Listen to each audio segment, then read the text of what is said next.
5 ওয়াক্ত নামাজের পরে একটা দোয়া কখনো আমরা ছাড়বো না। আল্লাহর বান্দেগীর ভিতরে যে স্বাদ অন্য কোনো কিছুতে সে স্বাদ নাই, ইবাদতের সে স্বাদ যেন আমরা পাই, সেজন্য নবীজি আমল শিখাইছেন, আল্লাহুম্মা আইন্নি আলা যিকরিকা ওয়া শুকরিকা ওয়া হুসনি ইবাদাতিক। মাশাআল্লাহ, আপনারা সবাই জানেন আল্লাহুম্মা আইন্নি আলা যিকরিকা ওয়া শুকরিকা ওয়া হুসনি ইবাদাতিক। আল্লাহ, আপনার জিকির, আপনার শুকর এবং আপনাকে সুন্দর করে ইবাদত করতে আপনি আমাকে সাহায্য করেন, আমি যেন পারি, আপনি আমাকে সাহায্য করেন। আল্লাহর কাছে চেয়ে নিতে হয়, আল্লাহর কাছে চেয়ে নিতে হয় আল্লাহ হুসনুল ইবাদত যেন আমি করি। আমাদের ইবাদতের সৌন্দর্য নাই, নামাজ পড়ে সুন্দর না, রুকু সিজদা দিচ্ছি, উঠবস করছি, জাস্ট মানে কিছু ফরমাল ডিউটি পালন করছি। সূরা ফাতিহা না পড়লে নয়, অন্য সূরা না মিলাইলে নয়, রুকুতে না গেলে নয়, দায় সারছি।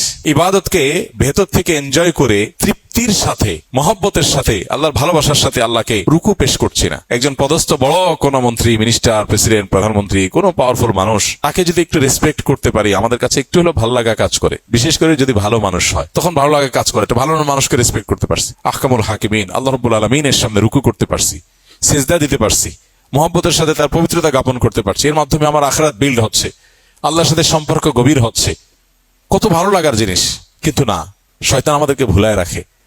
হ্যাঁ, ভুলানোটা শয়তানের কাজ। ওমা আনসানি হইল্লাস শয়তান, শয়তান ছাড়া কেউ ভুলায় না। ভুলানোর কাজটা করে কে? শয়তানে।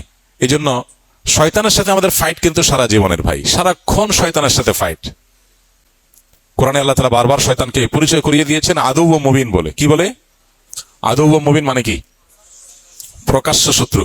দেখছেন কখনো? আমরা কখনো দেখলাম না। আল্লাহ বলেন কি? প্রকাশ্য শত্রু।